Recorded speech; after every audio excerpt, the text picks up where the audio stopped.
दोस्तों, नाभि शरीर का एक ऐसा हिस्सा है जो काफी ज्यादा अहमियत रखता है। जन्म से लेकर मृत्यु तक इसकी काफी ज्यादा अहमियत होती है।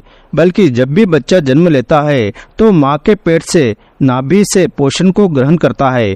यानी कि किसी भी इंसान की जो शुरुआत होती है वह केवल नाभि से ही होती है। यही वजह है कि नाभि केंद्र के माध्यम से उस इंसान के जीवन में सारी चीज होती है।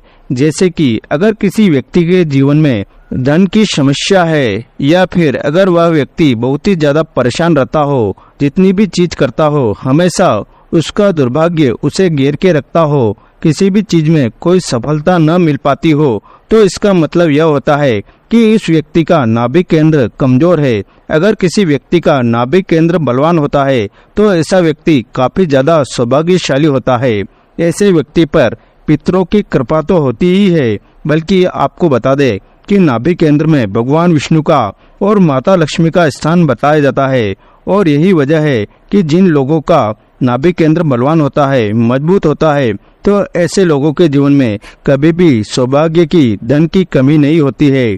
कर्ज की समस्या कभी उन्हें नहीं घेरती है।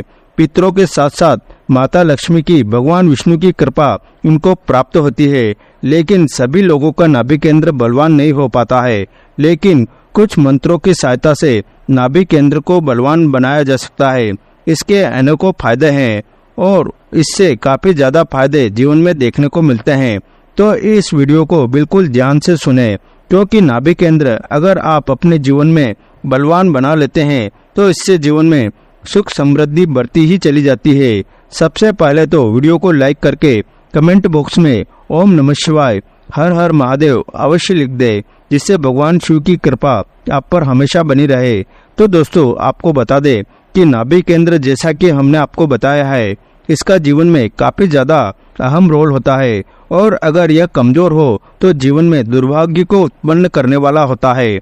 और अगर यह मजबूत हो तो इससे सौभाग्य की प्राप्ति होती है। नाभि केंद्र में भगवान विष्णु का, माता लक्ष्मी का स्थान होता है। बल्कि कुंडली साधना में भी मणिपुर चक्र इसे कहा जाता है। यानी कि नाभि केंद्र अग्नि तत्व का स्थान है, जिसमें भगवान विष्णु और माता लक्ष्मी विराजमान होते हैं। और यही अगर कमजोर हो जाए तो उस व्यक्ति के जीवन में आर्थिक संकट, कर्ज की समस्याएं, ग्रह कलेश और कोई भी सुख की प्राप्ति उसे हो नहीं पाती है। वहीं दूसरी ओर अगर किसी व्यक्ति का अग्नि तत्व बलवान हो तो ऐसे में उस व्यक्ति को संपूर्ण सुखों की प्राप्ति होती है और वह काफी ज्यादा सौभाग्यशाली हो जाता है। तो अगर आपका नाभि केंद्र कमजोर है, जैसे कि सबसे पहली समस्या तो यह है कि अगर किसी व्यक्ति का नाभि केंद्र कमजोर हो तो ऐसे व्यक्ति के मन में काफी ज्यादा डर की भावना बनी रहती है। यानी कि उसमें सेल्फ कॉन्फिडेंस की कमी रहती है। भीड़ में या बहुत सारे लोगों के बीच में वह खुद को सहज महसूस नहीं कर पाता है। तो इसके लिए आपको केवल इतना करना है कि रोज अगर नाभि में कच्चे दूध की धारा बहाई जाए तो इससे नाभि केंद्र को शीतलता प्रदान होती है और यह मजबूत हो जाता है। और बलवान हो जाने की वजह से उन लोगों में आत्मविश्वास काफी ज्यादा बढ़ने लग जाता है। यह काफी लोगों के जीवन में समस्या रहती है कि बहुत सारे लोगों के बीच में खुद को सहज महसूस नहीं कर पाते हैं। तो आपको बता दे कि यह आप रोज करते हैं या फिर स्वाति नक्षत्र में केवल एक बार करके भी लाभ उठा सकते हैं। स्वाति नक्षत्र जो होता है वह हर महीने आता है। तो इससे जानने के लिए आप कोई भी ऐसा कैलेंडर जिसमें संपूर्ण जानकारी होती है, तिथि की और नक्षत्र की पूरी जानकारी होती है, उस कैलेंडर में आप यह देख सकते हैं कि आने वाले महीने में कौन सा स्वाति नक्षत्र रहने वाला है। और उसी नक्षत्र में अगर अपनी नाभि केंद्र में कच्चे दूध की धारा बहाई जाए तो इससे नाभि केंद्र बलवान होता है, क्योंकि रोज रोज करना संभव नहीं हो पाता है। तो इसीलिए केवल एक बार, महीने में एक बार स्वाति नक्षत्र में अगर आप कर लेते हैं तो पूरे महीने का इसका असर बना रहता है।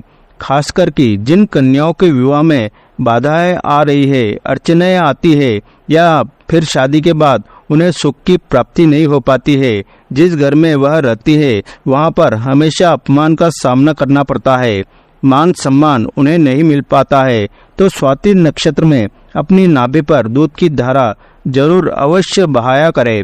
इससे सीधा अग्नि तत्व बलवान बन जाता है। और मणिपुर चक्र बलवान बनने की वजह से सुख और समृद्धि की प्राप्ति होती है। आपको यह भी बता दे कि जितने भी पंच तत्व होते हैं यह इंसान के शरीर में ही वास करते हैं, और अगर इंसान के शरीर में यह गड़बड़ हो जाते हैं, इन चक्रों में गड़बड़ हो जाती है, तो बस इसी से उनके जीवन में दुर्भाग्य बनने लग जाता है और वह अपने जीवन में परेशान रहने लग जाते हैं।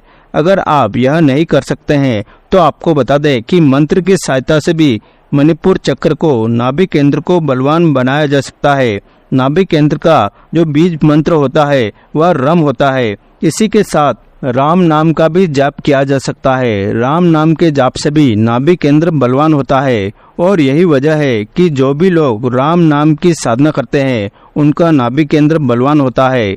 और नाभि केंद्र में इतनी सारी सिद्धियां, सैकड़ों सिद्धियां वास करती है कि अगर किसी व्यक्ति का नाभि केंद्र पूर्ण रूप से जागृत हो जाए तो ऐसे व्यक्ति के पास कुछ न कुछ सिद्धि अवश्य ही होती है। जैसे सामने वाले को वशीकरण करना या सम्मोहन कर लेना, या फिर अगर किसी व्यक्ति पर भूत प्रेत आदि की क्रियाओं की समस्या रहती है, तो अगर किसी व्यक्ति का नाभि केंद्र बलवान होता है और वह अपने हाथों में जल लेकर महाकाली के किसी भी मंत्र का जाप करता है और रोगी व्यक्ति पर अगर छिड़क देता है, तो ऐसे में रोगी व्यक्ति बिल्कुल ठीक हो जाता है, क्योंकि जिस व्यक्ति का नाभि केंद्र बलवान होता है उसका अग्नि तत्व बलवान हो जाता है। और यही कारण है कि अग्नि तत्व बलवान हो जाने की वजह से उस इंसान में शक्तियां और सिद्धियां अपने आप ही आने लग जाती है। और नाभि केंद्र का बीज मंत्र रम और राम है। रम भी कर सकते हैं और राम भी कर सकते हैं, दोनों का एक ही वाइब्रेशन उत्पन्न होता है। केवल जो मंत्र की वाइब्रेशन होती है यह ज़्यादा महत्वपूर्ण होती है, और इसी से सारी चीज़ें जीवन में होने लग जाती है। अगर नाभि पर हाथ रखते हुए, जैसे जब आप सोने जाते हैं तो सोने से पहले इस क्रिया को आपको करना है कि जब आप सो जाएं, बेड पर लेट जाएं, तो अपने नाभि पर दोनों हाथों को रखते हुए पहले सीधे हाथ को आपको रखना है, उसके बाद उल्टे हाथ को उसके ऊपर रख लेना है, और फिर रम बीज मंत्र का उच्चारण करना है, मन ही मन करना है। कम से कम अगर सोने से पहले आधे घंटे इस क्रिया को किया जाता है तो इससे मणिपुर चक्र यानी कि नाभि केंद्र बलवान बनता है। ठीक इसी प्रकार अगर सुबह सुबह उठते ही इस क्रिया को किया जाए, बैठकर किया जाए, फर्श पर बैठकर आसन बिछाकर किया जाए, तो इससे भी नाभि केंद्र बलवान बनता है। और नाभि केंद्र बलवान बन जाने की वजह से उस व्यक्ति की मनोकामनाएं भी बहुत जल्दी अतिशीघ्र पूरी होने लग जाती है। लेकिन आपको बता दें कि नाभि केंद्र की यह जो साधना हमने आपको बताई है, जब भी इसे आप करते हैं तो इस बात का ध्यान आपको यह रखना है कि प्याज और लहसुन का सेवन बिल्कुल भी आपको नहीं करना है। नॉनवेज आदि का सेवन नहीं करना है। तमस वाली या गर्म जितनी भी चीज होती है जो बहुत अधिक तमस शरीर में उत्पन्न करती है, उन चीजों का सेवन बिल्कुल भी नहीं करना है। केवल इस साधना को करने मात्र से जब आप देखेंगे कि नाभि में स्पंदन शुरू हो गया है, तब आप समझ जाए कि आपका नाभि केंद्र जागृत होने लगा है। नाभि केंद्र में जब स्पंदन शुरू हो जाता है तो इसके बाद उस व्यक्ति का नाभि केंद्र धीरे धीरे एक्टिवेट होने लग जाता है, और उसके जीवन में जितने भी सुख समृद्धि वाली चीजें होती है अपने आप ही आकर्षित होने लग जाती है। धन को चुंबक की तरह खींचने वाला भी यह स्थान होता है। बल्कि जिस भी व्यक्ति का नाभि केंद्र बलवान हो उसमें सम्मोहन की उसे प्राप्ति होती है, आकर्षित वह लोगों को करने लग जाता है। ठीक इसी प्रकार धन की जितनी समस्या होती है, आर्थिक संकट, कर्ज की समस्या में अगर वह फंसा हुआ होता है तो हर एक प्रकार की समस्या से निकलता है। यानी कि सांसारिक सुखों को संपूर्ण प्राप्ति के लिए नाभि केंद्र का बलवान होना बेहद आवश्यक होता है। आपको यह भी बता दें कि जब आप साधना को करते हैं तो अगर नाभि केंद्र पर हाथ रखते हुए पूरे ध्यान से अगर रम बीज मंत्र का जाप किया जाए, तो उस समय अगर आपके मन में बिल्कुल भी ख्याल या विचार ना आए तो ऐसा करने से नाभि केंद्र बलवान होता है।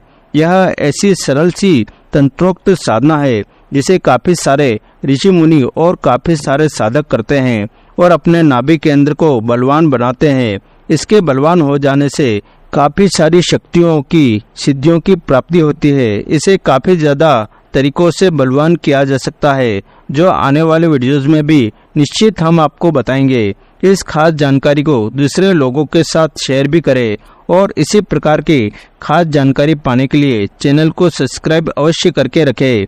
धन्यवाद। ओम नमः शिवाय। हर हर महादेव।